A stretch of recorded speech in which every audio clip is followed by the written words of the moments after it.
See,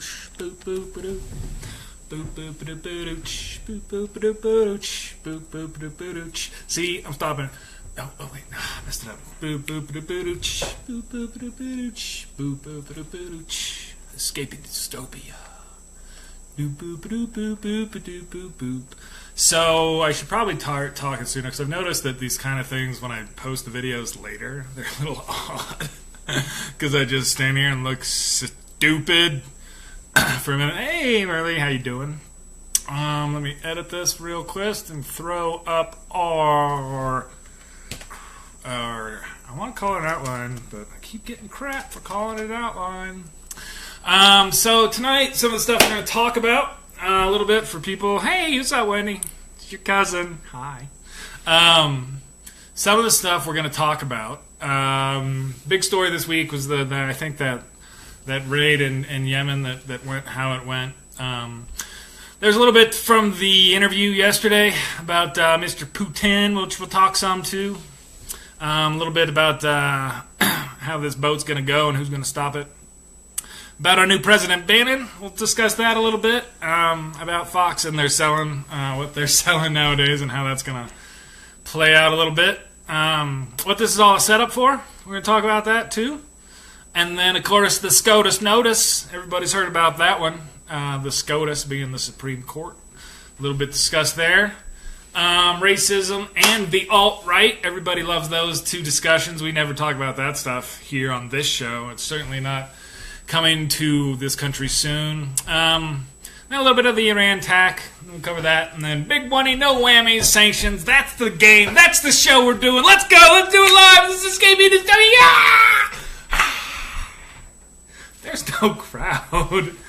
There's no crowd. There's no crowd. Just me talking. Hi, everyone. 2 weeks in. Pretty fun, huh? Man, I don't even know really to get the right tone for the whole thing, so I'm just going to get right to it and start talking about stuff. If anybody wants to comment or anything they want to talk about, feel free to vent. I think this is a fairly safe place. Not a safe space, snowflake cook. By the way, I love the whole play with the whole snowflake thing. It's just, the snowflakes stop the fucking Nazis. And anybody who's ever been in, like, serious cold knows that snowflakes are really cool looking. Like, there's that video, if you Google, like, making snowflakes, they've got video of snowflakes appearing. Very cool. And they also stopped the Nazis before. So, anyway. So, that Yemen raid, don't know if you saw the news about this. Again, tons of stuff going on. They've got a couple of leaks in the White House, like all of them. So, we get to see some of this stuff. It turns out that Trump wasn't in the Situation Room to watch this and okayed it the night before. I'm pretty sure he just walked in and was like, yeah, what do we got ready to go? Yeah, do it. So it turned out they were ready, fought back pretty hard, shot down one of our Ospreys. There's actually one of my other intel guys that I follow posted about that as well, that we had to scuttle the Osprey. What they do with that is basically throw heavy ordnance on the downed plane. The loss of life on our side is horrible. They had the funeral and then the show for it.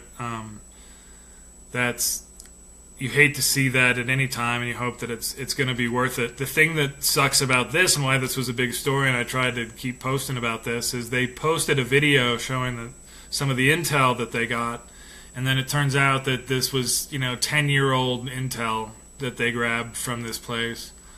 And I understand that going after Al Qaeda, I guess now there over in Yemen is important, but I think these kind of raids, this was a show thing, and you're going to see more of this, unfortunately.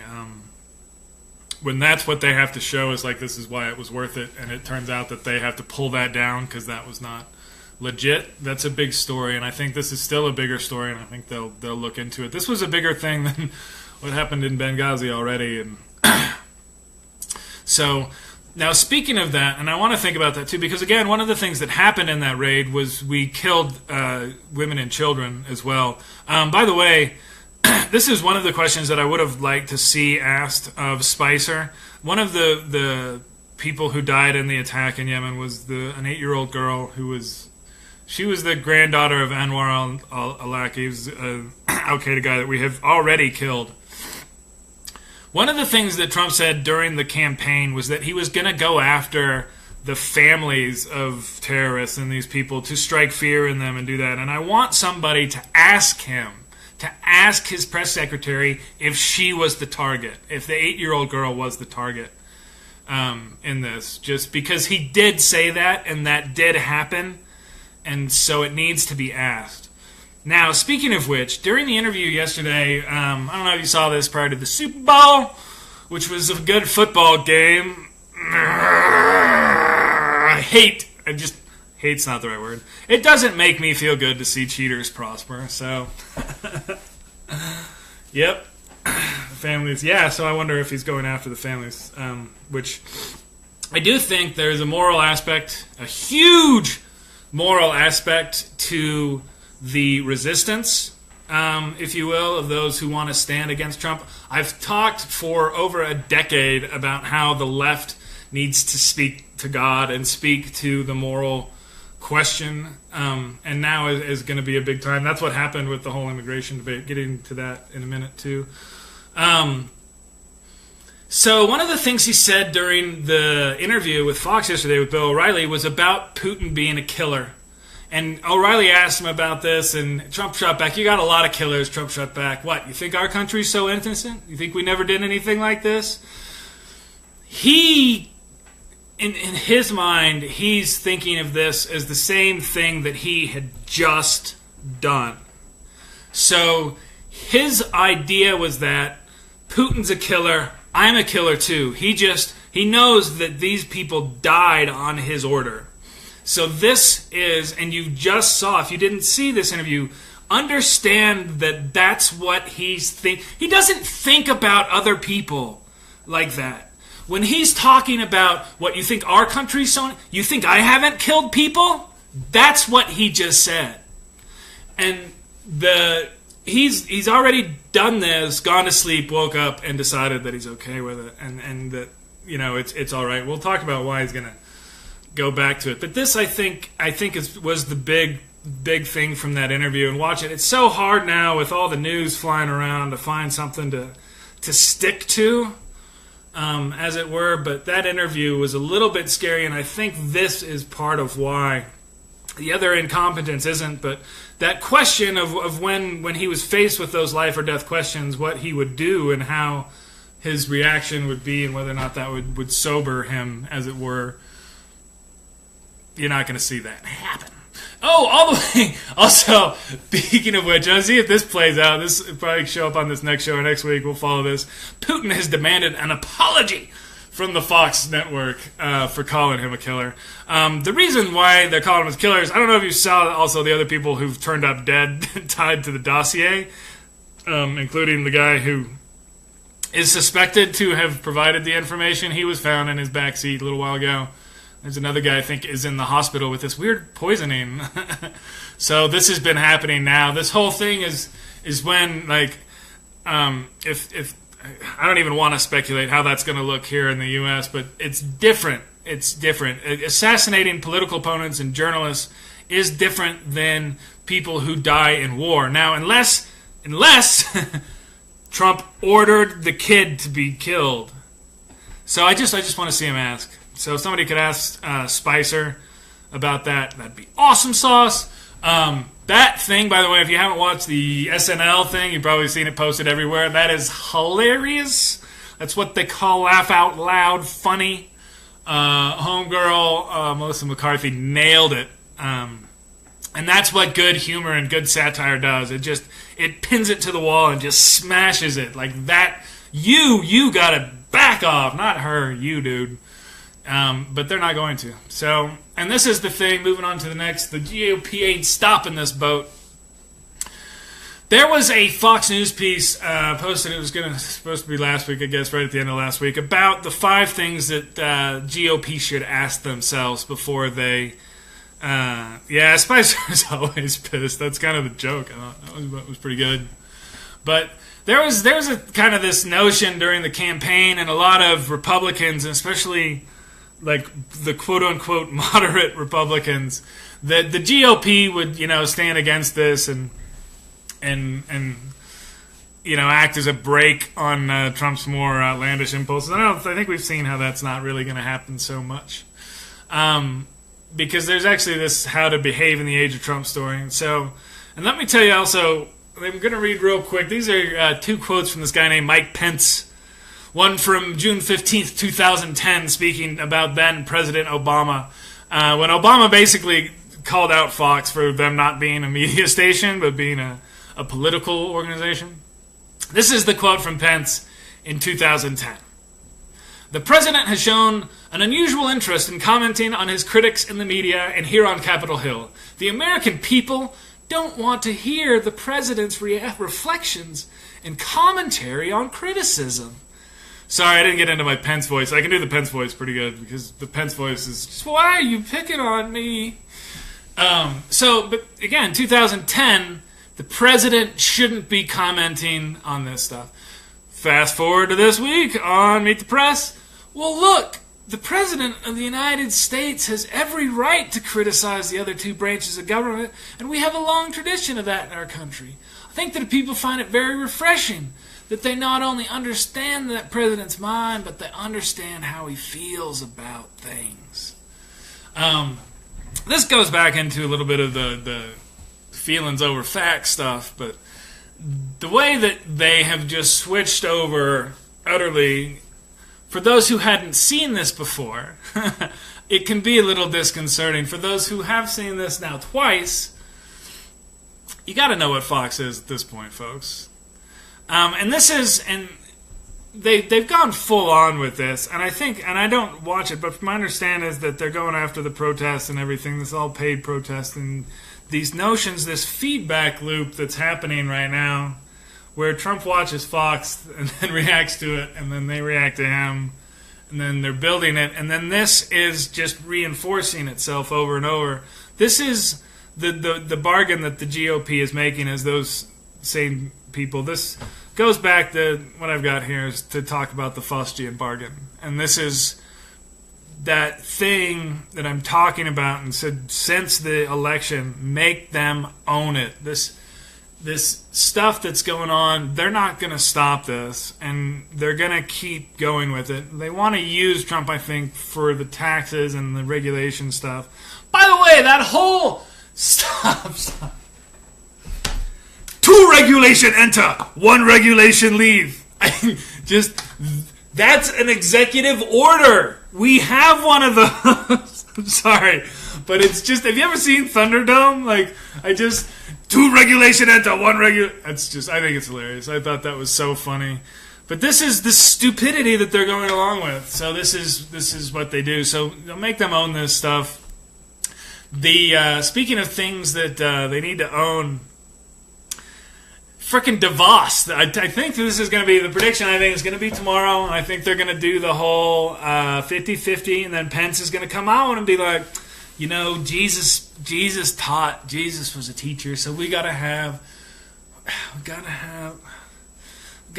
church in our schools. It's just it's why people don't believe. So you're gonna see that. I think that's what's gonna happen. There will be great gnashing of teeth, but people got to stick with it and make this a big thing. But have them own these changes that are coming. And everything that comes out, it's the way that information is flowing down to the people now, I think is very strange. As someone who reads a lot of news and follows a lot of this stuff, and it's overwhelming for me to try and keep up with what's going on. And I even see these stories of this is the crazy shit that happened today. For people who don't follow the news, we gotta have to relax a little bit into this, but at the same time, we do have to document what's going on and how crazy it is. And that brings us to this next thing, and that's the whole President Bannon on the National Security Council. Now, there's a couple of funny aspects of this, and I'm glad now I had an extra day because an actual story came out that Trump, I don't think, really quite understood the executive order that he signed that put Bannon on the National Security Council and demoted the other people. And I think when he was reading media reports, again, this is not a curious person. This is not a particularly intelligent person. And Bannon definitely has his trust, right? Because he's delivered the presidency to him. So when he just gives him this thing and says, oh, yeah, no, it's pretty normal. It's blah, blah, blah, blah, blah. The problem is having a political strategist working on national security. And that's what the NSC, National Security Council, is. These are, again, these life or death, like big weapons, people dying seriously, big stuff, important, not day-to-day politics. And Trump doesn't have any concept of the difference between the two of these. This is something, and this is also kind of goes back to why people are having trouble sleeping at night with Trump in the White House, is he just doesn't really have respect for the concept of it.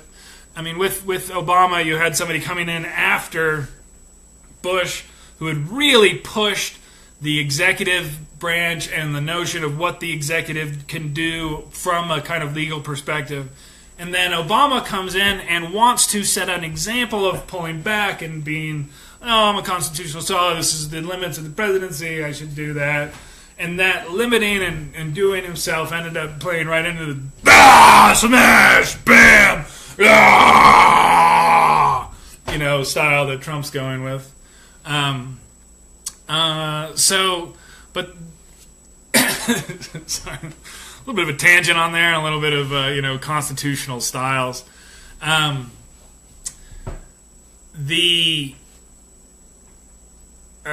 are we at? Okay, so give me a moment.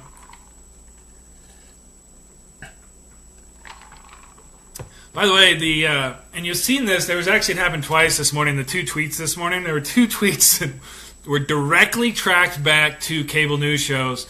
CNN had a poll showing that the executive order for immigration was unpopular.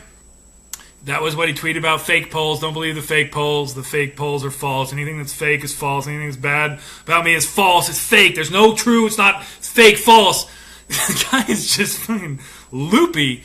So he saw that on CNN, so he's like, fuck that. Turns over to MSNBC, and Joe Scarborough's talking about the story in the New York Times about how President Bannon, I should say, is calling the shots. And he's like, I'm calling the shots. I'm calling the shots. Oh, it is this ridiculous, folks, and that's why it's kind of fun to do. We'll see how long I keep getting talking about this. So, let's go on to this executive order, because this has been really, really strange. This is the immigration executive order that Obama did. Obama did this. Why didn't you guys freak out when Obama banned Muslims? Obama's a Muslim too. Why did he ban? He hates himself. Obama's you people are, you're crazy. What are you talking about? So this whole thing, like, oh, this is no different than what Obama did. Yes, it's not. What are you people doing? So again, this confusion and trying to pin this on and make everybody feel like they have no idea what's going on is, I think, generally part of the strategy with this, and creating the confusion, I think, was intentional. But I don't think the fallout was, I think it was a little bit more than they expected. And I think, not Bannon, because I think Bannon is trying to just bring a sledgehammer to everything. I think the blowback against Trump was a little bit harder than they wanted to do. But they keep lying about this kind of stuff really, really bad. And that's what's really disturbing to the people who, again, anybody who's watching this is probably pretty tuned into this stuff and really concerned. And this is what I want to talk about. You can read about the words, nationalism or militarism in a textbook, right? And you can say, oh, yeah, well, yeah, they really started to push that. But feeling it and being a part of it and starting to see how someone with this fascist bent uses these concepts to silence dissent, we're going to see this a lot coming up soon. This is what he's trying to use to go after the judge. This whole so-called judge. The opinion of this so-called judge essentially takes law enforcement away from our country. Right? This is the nationalism is ridiculous and will be overturned.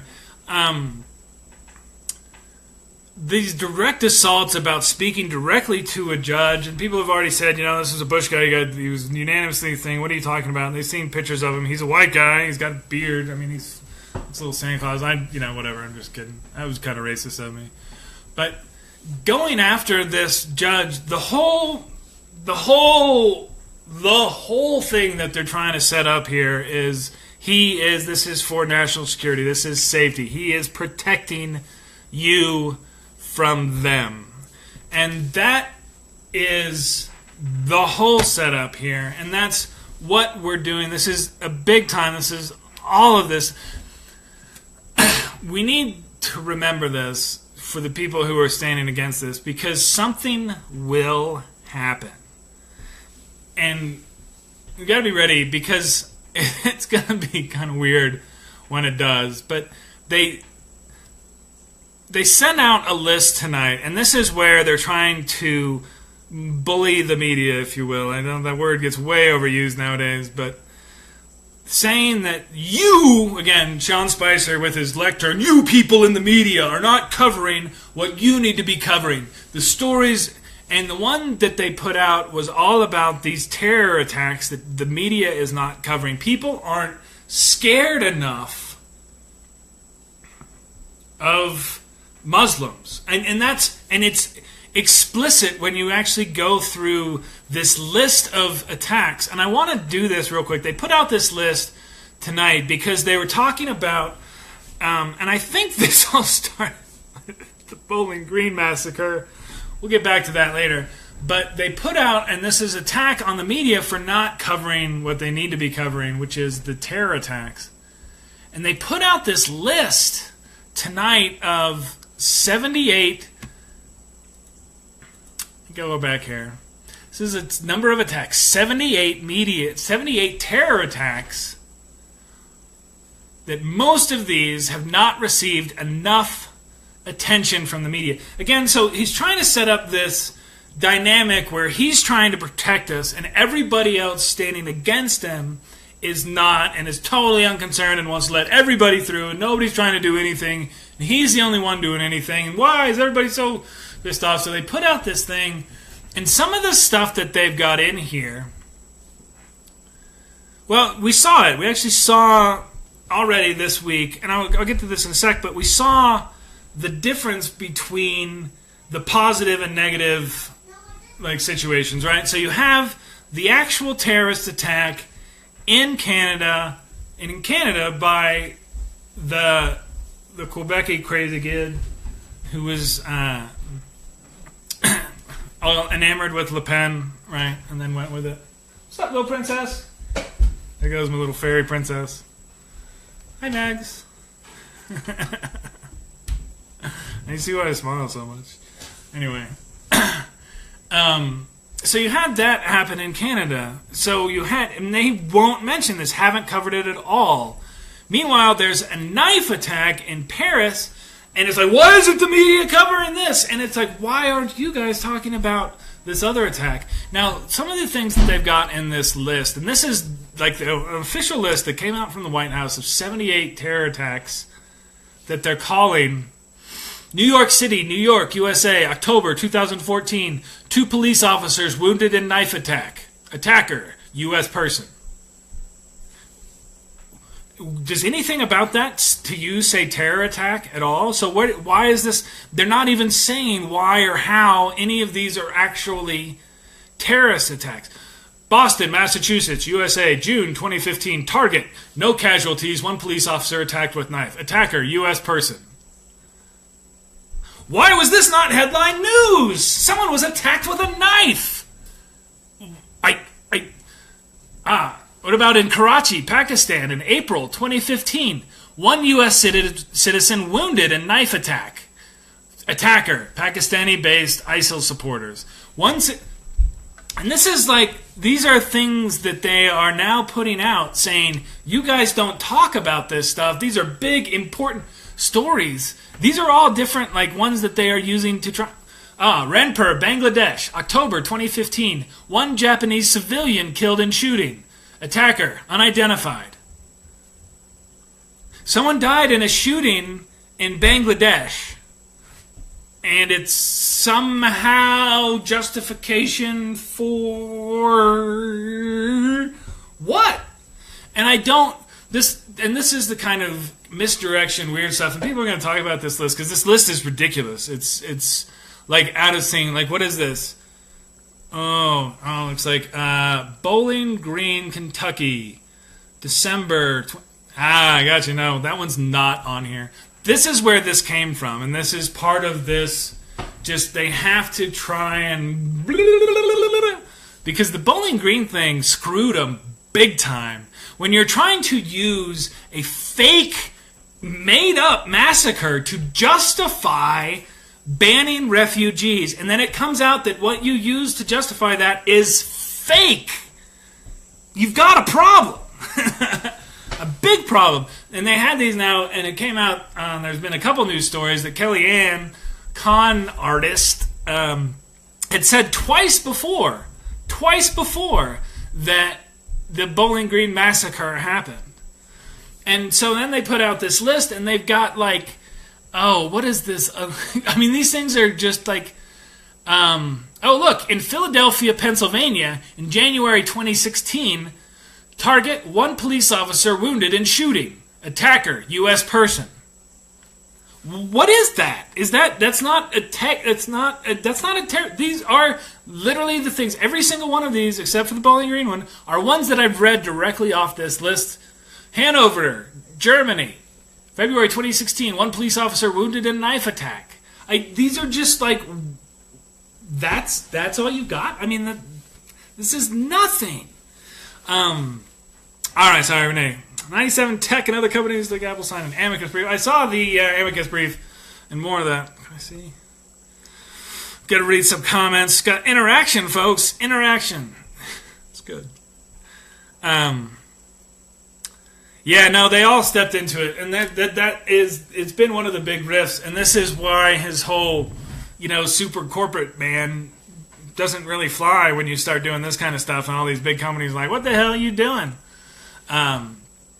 So there's been huge pushback against that side of it, right? But the whole point that they're trying to do and trying to set up is the safety side. And this is all for the epic, huge, I told you so rollout after there is an attack.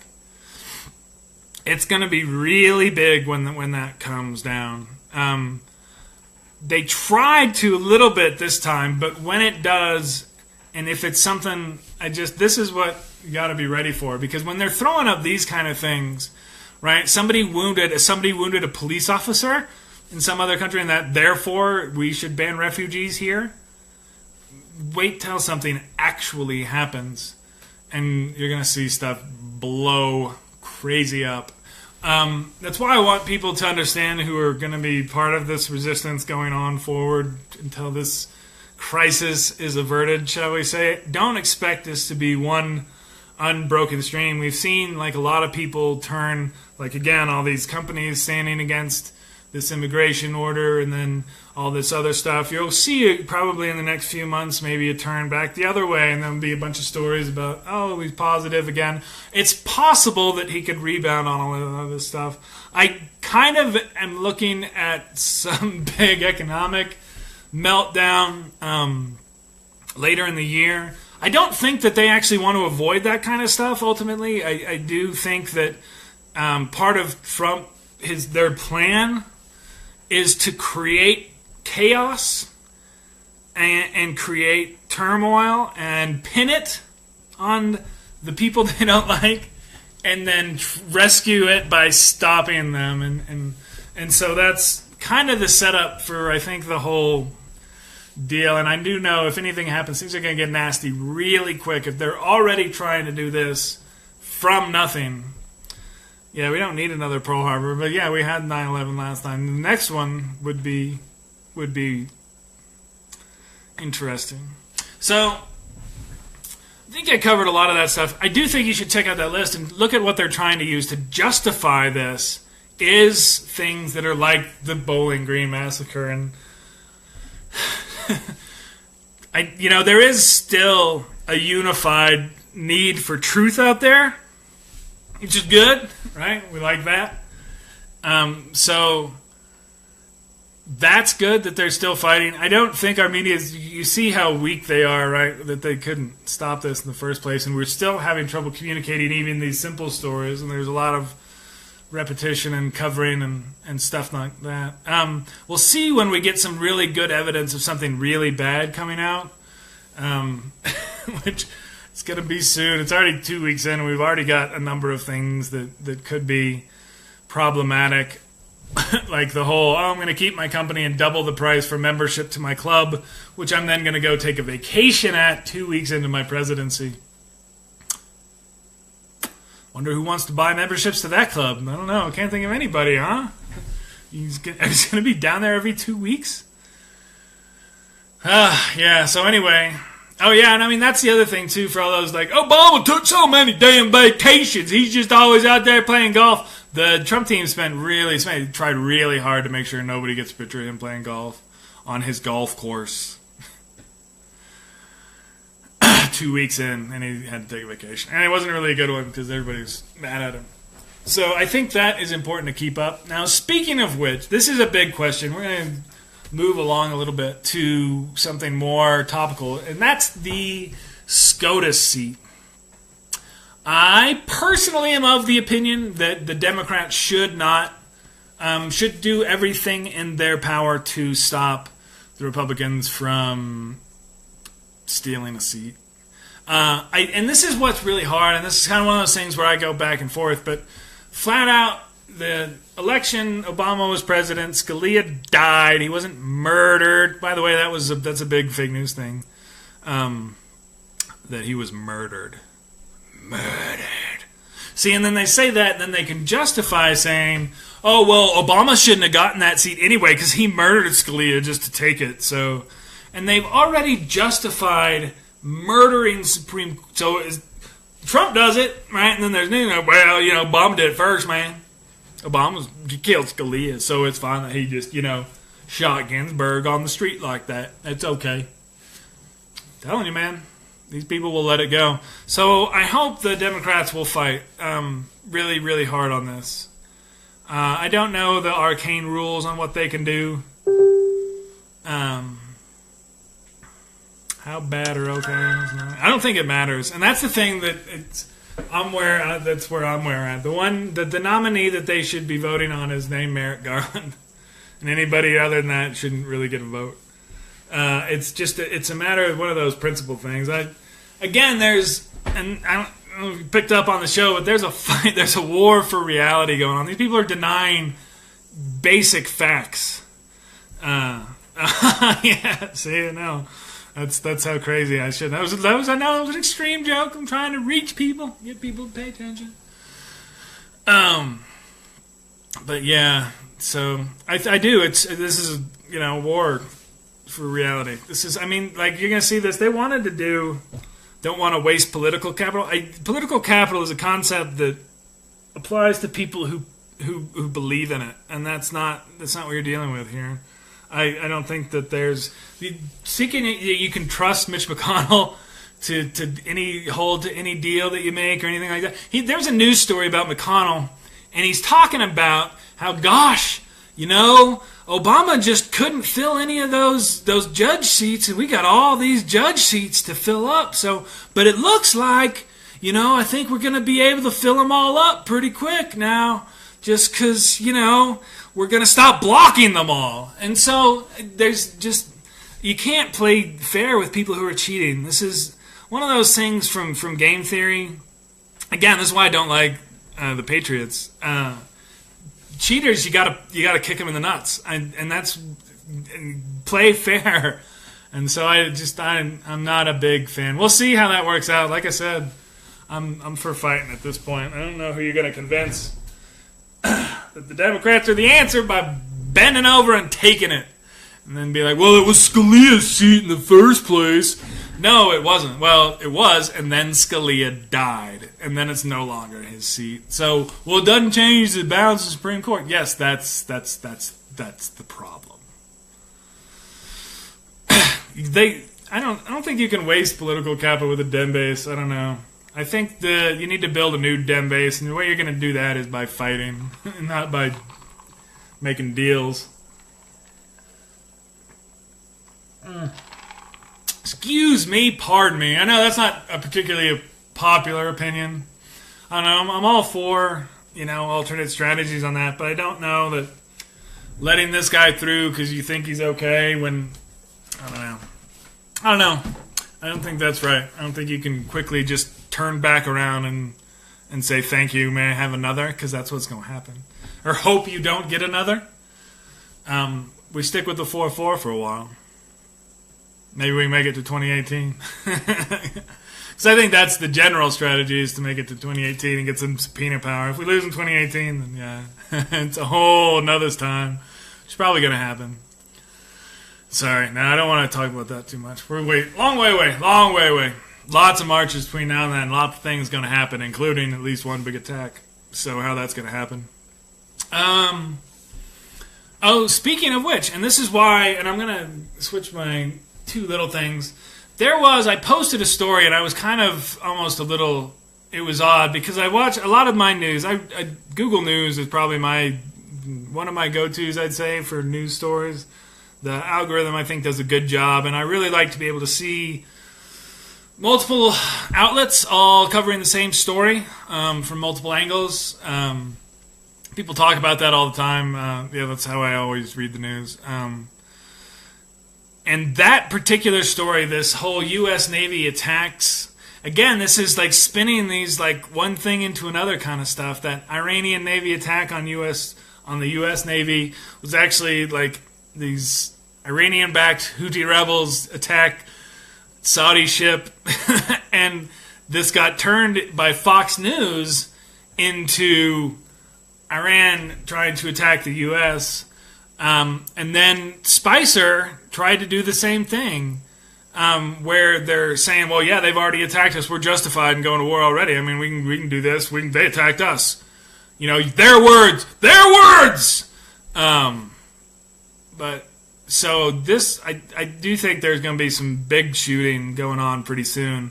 Bannon has apparently a pretty serious obsession with the concept of war and big turnings of history, and Trump probably believes that war presidents are very popular, and it will be one of the few things that can turn him around, so he's going to keep telling that he's protecting everyone because that's his job. And what's not justified, when you start to think along those lines of I can do anything and everything to protect these people, and then the way that who he's going to try and protect us from is these, some knife-wielding, just some random knife attack. Like, this thing probably, I wouldn't doubt, the crime blotter in Chicago, to pick an extreme example. It's probably a little bit worse than this over the last 2 years on, maybe a week and a half. There are some real attacks, and this is what's so insidious about the things that they do. So they put on this list, and I read you a bunch of the bullshit ones. There's also the real attacks in there, like the attack on Pulse and the one in San Bernardino. And they just throw those in there as well, claiming somehow that the media didn't cover that. And so they're just throwing out this and that, and some of the bullshit and some of that and some of it. And a lot of it is just to confuse and confound. So stick with finding good media sources that you believe in and read those. I'm about done here for the week. I think I covered most of my things. I think so. I think Arrival's out on video now, too. So we might have a strange show where it's not all politics. It's going to be a little weirder. One of those kind of just discussion about things. Because, talking, people are listening. Like to talk about stuff. One final thing, and I will say this, and you'll see this more because these people have been emboldened, and I'm seeing them quite a bit more, the alt-right accounts. that are everywhere. They're the ones who are pushing this whole, well, Obama did that, and why are you so racist for Obama? Islam's not a religion. How could it be racist just because all this? So you have to realize real quick that, and you'll see this when they talk about it, for the alt-right and these folks, racism and a racist is anybody who brings up race in a conversation. A racist conversation is any conversation that includes talking about race. Period. And so there's an attempt overall to redefine the notion of what racism and race means by this group. Again, this is one of the alternative facts that they really, really push and want to make true. So this is why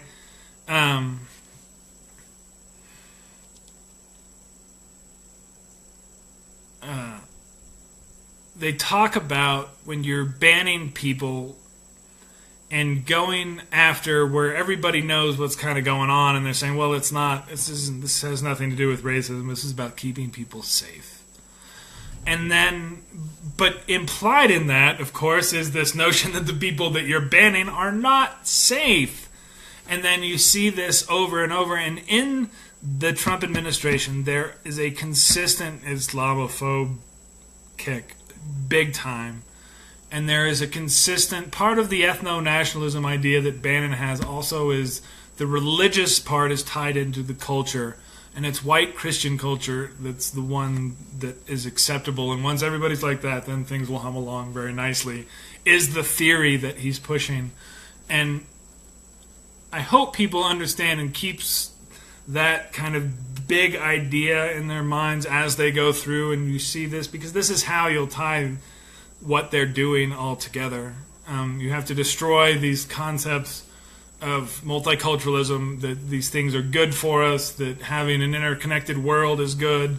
No, it's dangerous, it's safe, it doesn't, no. They've got to change a lot of large concepts that we have about how the world works in order to really push the stuff that we want to stop, the dangerous things.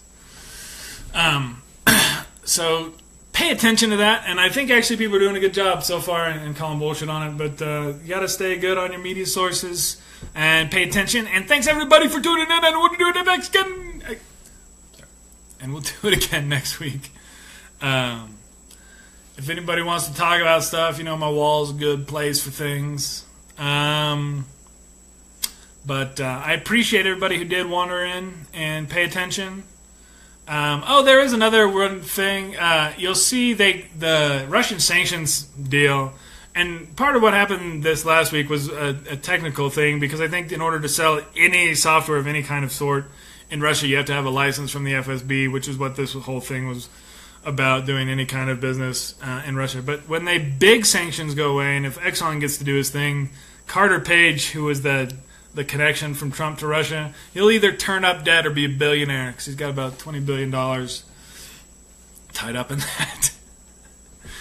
Follow the money, folks. That's how you figure out where things go and how the world rotates sometimes. That being said, Frederick Douglass is still dead. Glad that people learned about him. Oh man, so many crazy things this week. That was fun. So that's 2 weeks of Trump.